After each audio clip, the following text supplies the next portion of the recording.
It's working. Thanks. Okay, so today we're starting a new unit on interpersonal communication and relationships, which is a mouthful. And so I'll probably be talking about it as ICR. Okay, so we're going to do an activity first, but before we start the activity, what topics do you think are under ICR? Friendships, bullying, sharing.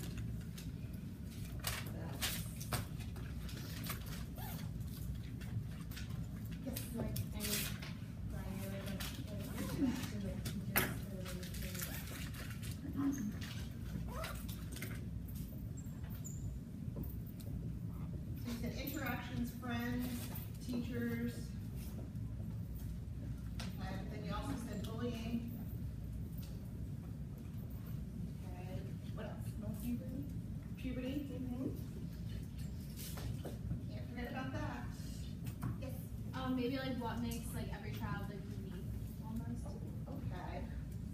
I'm gonna put diversity. Okay. So there's a lot of different topics. It's kind of like personal consumer health. There's a lot of different topics that encompasses personal and consumer health. And so same idea with ICR. There's a lot of different topics. It goes from kindergarten through 5th grade. But part of it is, Stephen said in the topic, interpersonal communication. So you have to think about how do we communicate with one another. Okay? And so the first activity we're going to do is a communication activity. And so with that, I need you in groups of 3. Okay? How the tables are set up is perfect with groups of 3.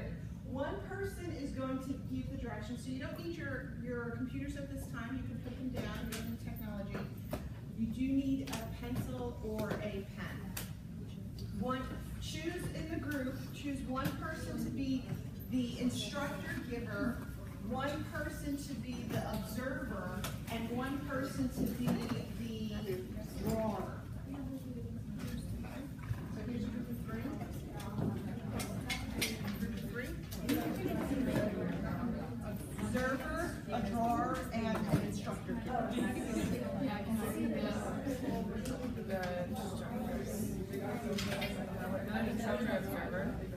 What? Actually, we're going to have okay. All right, so the drawer needs to have the blank piece of paper. Okay, so choose the drawer. The instructor giver and the drawer need to be back to back. So it may be easier for the front tables to come up here, move your chairs up here.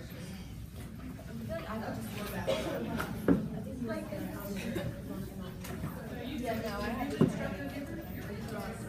Julia. Okay, so this come back to back. She looks this way. Wait, Julia, I dare you. Rather well. All right.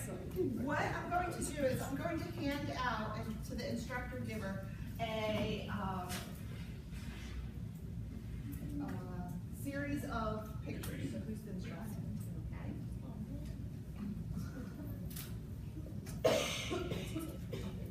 Whoever is giving the instructions, you're going to look at and choose one that you would like to give instructions. That you would like to give instructions to.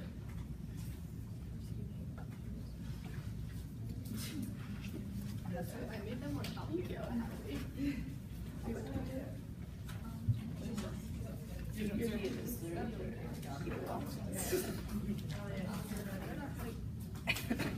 All right, you are going to choose one picture. Everyone has their picture chosen, everyone has one? Now, using words only, because you're back to back, you can't see each other, using words only, you're going to take 2 minutes to describe the picture and get your classmates to draw the picture. The observer is is going to watch everything and see how communication style it is. So, are you ready? Take a look at the picture. Wait, if it's, okay, I don't really know how to ask this without them like knowing, but if we do something like this, or something like that, you don't want us to just say, you want us to say what it is. You want, I want you to give directions for them to draw the picture. I think Now you can describe the object. Yeah, What it looks like. Okay. Mhm. I'm gonna describe it first. I have the same thing. Is everyone understanding? All right, so let's start.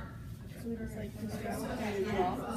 Okay. If you're not Jewish, like this is something that usually goes in the famous fingers around to center and Santa Claus time. You put gifts underneath of it, basically, and tie it up with that. Draw what this object is. You know what I'm thinking of?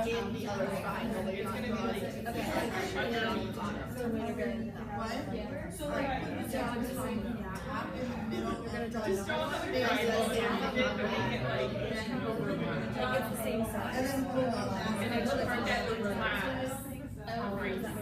So you're doing the same sequence. Coming out to the So like really the same size. I can't tell you. Because the top line of the picture is shorter than the You know what it is? Okay, then under the Alright, you're gonna draw a rectangle. So it usually looks like there's a big stub at the bottom of it, so that'd be like a rectangular shape. Are you good with that? And then it has all those ferns hanging out, it's almost like triangles on top of each other. Triangle and the base of the triangle is the same length and then go the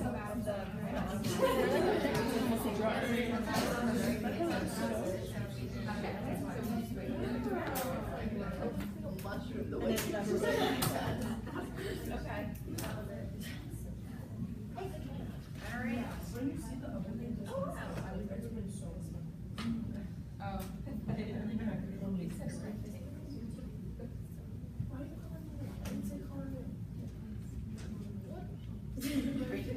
Are you finished or are you? Oh, yeah. Oh, okay. I'm done. All right, so it didn't take 2 minutes, which is good. But now, if you haven't already, show your picture to what it's supposed to look like to you. She's done the full one shape, so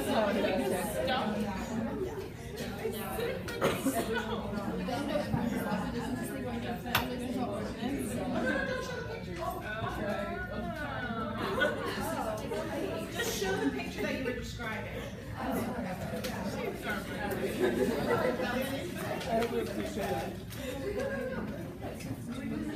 Okay, so let's come back.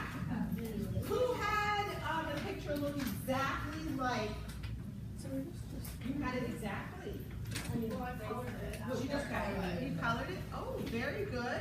So Carly and Carly had it exactly like. How was it to give directions, Carly?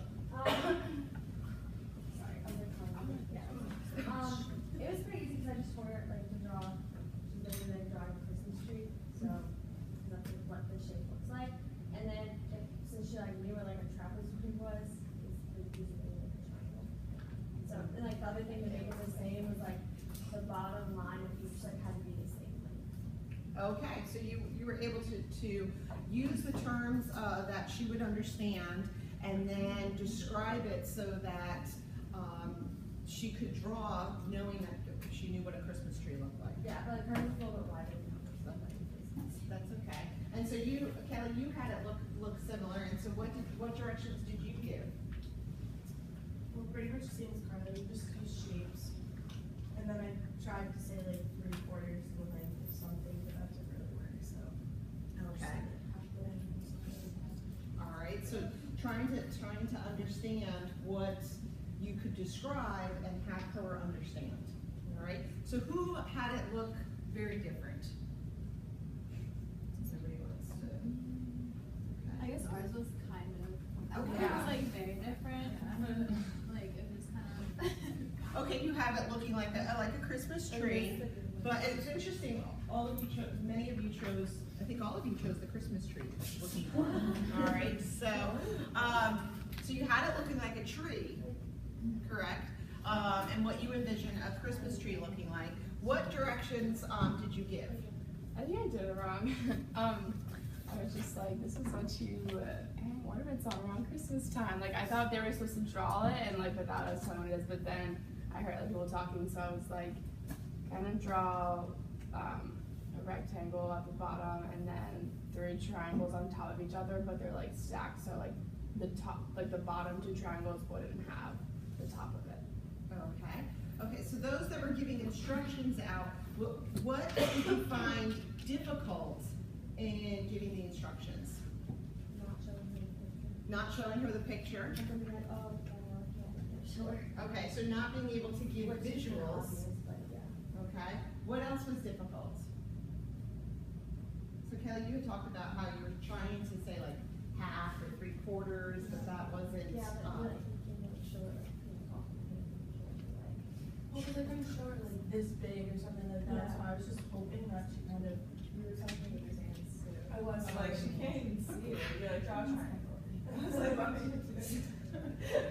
But that's a good point. We do use our hands to communicate. What? I didn't know how to like explain like these gaps or whatever, so like she just did a big triangle, like cut it into 3 sections basically, but I didn't know how to describe like each one as like their own part, you know?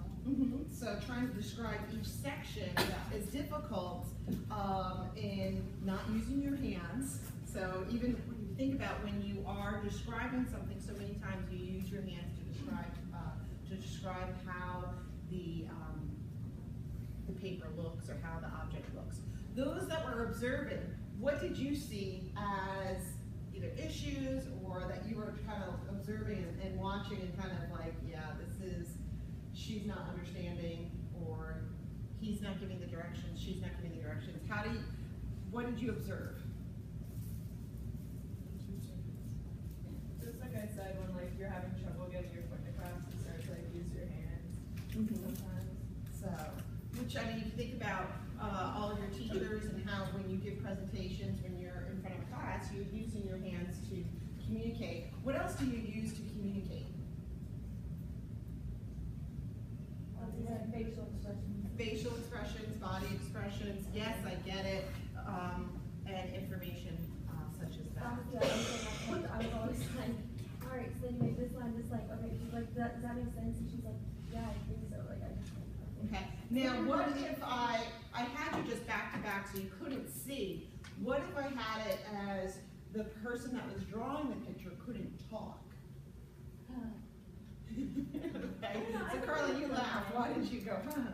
Well, because at one point, like when she was describing like the second part, because I wanted to make it shorter, because that's how like I would envision the Christmas tree. But she was like, the base has to be the same length, and I was just like, it's like, so it looks I larger, guess but I it's get not. what you're saying, but I'm disagree. I don't want to draw it that way. You I know, just like, think- ask any questions. No, but I confirmed if I understood what you were saying. So you confirmed you were able to say yes, or there was at least a little bit of communication. Okay. Did anyone find it distracting that there were other people giving the same directions? Yeah. Yes. Okay. That was done on purpose, like, instead of just having one group up front. I had you all doing it at the same time to understand that sometimes, again, that outside noise can be a distraction. Okay, so if you're giving directions when you're teaching, right, what can you do to set up your class to make sure those distractions are decreased? Or that the communication is, the students will understand it better. Yes. Have students spread out. Have students spread out as best as they can. As I said, a lot of, like at my preschool I work at, and in some different classrooms, I've seen maybe like voice levels. So like one is in the distance, just having them keep their voice down, so they're not like, you know, a lot of times when like people are, there's a lot of noise going on, like, especially kids feel the need to talk louder and louder and louder, but just to like, ingrain on, like, you don't need to like talk that loud, just keep it. And many of the elementary schools will have a school-wide approach to it, so like voice level 0 means that it's silent. I've seen in another elementary school, they'll say, are you ready? Give me 5 if you're ready. And then all the children are standing there with their hands in 5. And that means they're ready. They're ready to listen. They're ready to focus. And so that's a great, when you're in the schools, find out what is being used so that then, again, the students understand and know. Now, what you could also do is to give the instructions, have them written down, and then also, as Carly, I think if you could have just shown the example. So as a teacher, you're going to be modeling many times of what you want, and then giving directions also, so the child can see it, they can hear it, and then also do the activity. Okay, but as teachers, you have to think about, sometimes you're giving directions, and you have to think about, when I do projects, I write out the directions for you, and sometimes there's questions because you get home and you're reading it, and you're like, I don't understand what she's saying. And again, allowing time, opportunities for question and answers with that. Okay, so that was just a little activity. As I said, I had different, it was interesting, I had like 4 different pictures for you to choose the tree. So why did you all choose the tree? Like this, these things, I don't know how I would even do things. So I'll have to remember that for next time. I think like the shapes that aren't something would probably be easier, but like this one's so big and you see the shapes to it, like I just think that was like the most basic. The most basic, okay. So It that's actually good to, looks like something that you can describe. okay, so that's good to know. So, okay, so we're going, I may have you do another activity in the future with the other shapes. So some things to think about, as I said, we kind of already talked about topics for sharing and, topics for the interpersonal communication. Sharing, you have to think about in the kindergarten level, sharing. Diversity is another one, that's K through 5. Learning about the differences and appreciating and respecting the differences in individuals. Going over protection with strangers. Bullying is a very big topic that you'll be going over. K through 12 talks about bullying prevention. And so along with that, teasing, with interpersonal communication, we have appropriate, inappropriate touches, how to show emotions, friendship and relationships, communication, violence, protection and conflict resolution, puberty, body image, and reproduction. So, as I've said before, K through 5, each one is going to have different objectives, different standards, and they kind of grow on each other. Puberty has been brought to the 4th grade level. It used to be 5th grade, but puberty has been brought down to the 4th grade level because the average age for puberty to begin is, the average age for a female is 11, 13 for males, and so that's the average. So that means children are beginning earlier, and it's 11 for menstruation, so the signs and symptoms start, that sounds like it's an illness. The signs of puberty starts earlier, and so you may have a child in 4th grade and 3rd grade that are starting the signs of puberty. So it is now at the 4th grade level, depending on the school, depends on how it is set up for the information. So you may have a speaker come in, or it may be one in which you're collaborating with other teachers to give the information. All right. Again, that's a school or a district approach to how it is communicated. Today, what we're going to look at is talking about communication. Right. As I said, you have to think about communication is how to get information, relay information to one another. So there is nonverbal and verbal methods. You think about what you just did is you had the verbal methods with your activity, but there's so many nonverbal cues that you can deliver when you're trying to communicate. Okay? And so what are some of the ways that you can tell a person that you're understanding information? Like nodding. Nodding. Yes, I get it. All right. Some days I look out onto the class and I see, you know, students, yes, I get it. And then sometimes I see like, the tilted head of like, what is going on? All right. What else? How else can you tell somebody that you nonverbal? Actually modeling the behavior, if it's a behavior thing. Modeling behavior is that sometimes, you know, can explain that you understood, that you're paying attention, that you're learning what is being taught. Yes, Carla. A lot of times, like, teachers will have, like, cues, like, look at me, if you are ready to move on, or, like, thumbs up, or something like that. Okay. So, Giving them cues, like, show back to you, the information. okay, so, you know, explain to them when you're ready or when you understand. If you understand, please nod. When you're ready, please look up from the papers. You know, put your pencils down when you've finished. Right, those are all ways to explain. But when you're talking with and you're just having a conversation, how do you give nonverbal cues that you're listening, you're paying attention, and you are engaged? Eye contact. Eye contact, very good. You know, having that face-to-face and nodding and saying, yes, I understand. You know, doing this, yeah, I understand, yeah, okay. That's not really saying that you're paying attention, okay? And it happens, I understand, but it's not giving that full attention. I was gonna say eye contact. Eye contact, okay? Making sure that you are having that face-to-face, nodding, smiling. Those are all ways that you're saying, I'm engaged, I'm paying attention, you know, not, you know. Also, your body language also plays. That's what I was I'm gonna sorry, say. Hannah, I don't mean so. So, your body, how can you say that you are ready for a conversation, or that you are paying attention, or that you are listening? What's the body language that you can give? Looking at someone, like you're facing them. Looking at somebody, if you're sitting, These are look alert, like, if you have some energy.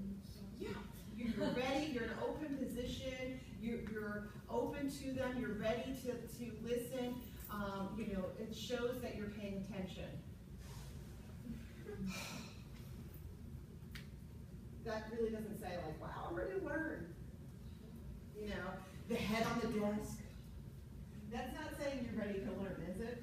It's not really saying that you're paying attention, okay, in a conversation, in a classroom, any of that, okay? So listening, looking for those clues in your class, okay, there are going to be times in your class that you're going to see the children all ready to learn, okay, and then there's going to be times in which you see them all at their kind of, either they have had enough, they have lost their attention span, they're ready for recess, or it's almost lunchtime and they're ready, and you have to kind of understand and get them to listen and to be part of that, again, conversation.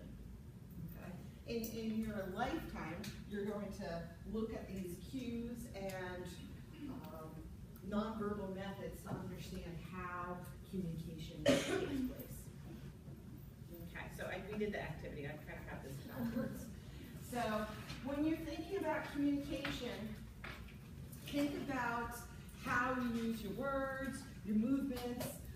There's certain aspects or certain differences that can occur. So there's cultural content, so language that is used. You know, some of you have different terms that are used or different slangs that are used that are, you may mean one thing and the person's taking it as another definition. Okay, so when I went up to Massachusetts, that's where I went to school, you know, they use the term wicked. Okay, I did not understand what wicked meant. Okay, when I first moved there. When I moved down here, I had students that were fixing to do things. I didn't understand what that was either. So again, understanding different areas have different terms that are used, So here we said eye contact. In the United States, eye contact is very big to say you're paying attention, to say you're showing respect, that you're paying attention in the conversation. There can be other cultures in which that is not, that's a show of disrespect. So understanding cultural differences. Social contact, the role we play in society. Okay, so how you're behaving, how you engage is going to be different for different groups. Okay, probably how you talk to your friends is different than slightly than how you talk with myself, or how maybe you engage with your parents. Okay, how you talk to the children in your class are going to be different than how you talk, to your friends and your family. Okay, so understanding that, and then understanding also your personality. Okay, there are going to be some teachers that are going to be singing and dancing and very lively, and if that is not you, that is okay. But doing that and you're not comfortable with that is going to be very difficult. So finding what works for you and how you best communicate, and working with your students and how best they work. Okay, so understanding how do you manage conflict, how do you engage with each other, with students, that's all part of learning how to communicate. Okay. So we've gone over the nonverbal ways. So verbal, we use our words, explaining. The nonverbal, again, we kind of have a buffer of space. Have you ever been around somebody that's a close talker? And it kind of makes you a little uncomfortable. You back up and they come with you and you're just like, all right. So there is kind of a level of distance that you're comfortable with people being when you're communicating with them. Facial reactions, hand gestures, eye contact, that's all part of the cues that you give when you're engaging with somebody, when you're communicating with somebody. Okay. And it's important when you set up your classroom, understanding what students are comfortable with, but also understanding what you're comfortable with. How can you set up your classroom to make sure that students, that you can have all of these nonverbal reactions or nonverbal communication with students? What can you do to set it up? Having the desks facing you, okay? Many times desks are in groups, okay? So that then if you're doing group work, they can communicate with one another, but then also you can kind of walk around the class and see the students and make sure that they're understanding, making that connection with them. Okay, so making sure that you are getting in proximity to them to make sure that they're understanding. Okay, taking time to make sure children have time to ask questions and share within time. Okay, it can't go too long or you'll never get through a lesson. Okay. Now the next topic, as I said, is talk about K through 12 is bullying. And when we're looking at bullying, some of the things to think about is there's different types of bullying. So what are some of the types of bullying? Verbal, physical, cyber. There's the last one, social. Okay, I was like, oh, social. Okay. So what we're going to do is each group is going to get a type of bullying. Okay, and what I want you to do is in your group is just to kind of come up with what is the definition. Okay, or an example. What are the facts or statistics?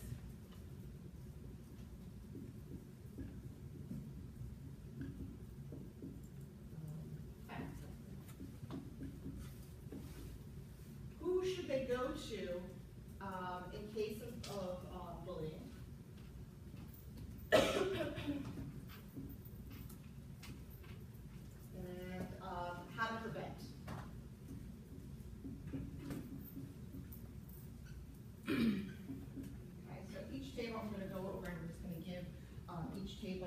and technical aid. So you can do social, verbal, physical, cyber, social, verbal, cyberbullying. Yes. For facts? Statistics You or. want to say that those up or just? Yeah, so on your computers, look them up, get into your groups, and come up with, and you're just gonna present it to the class.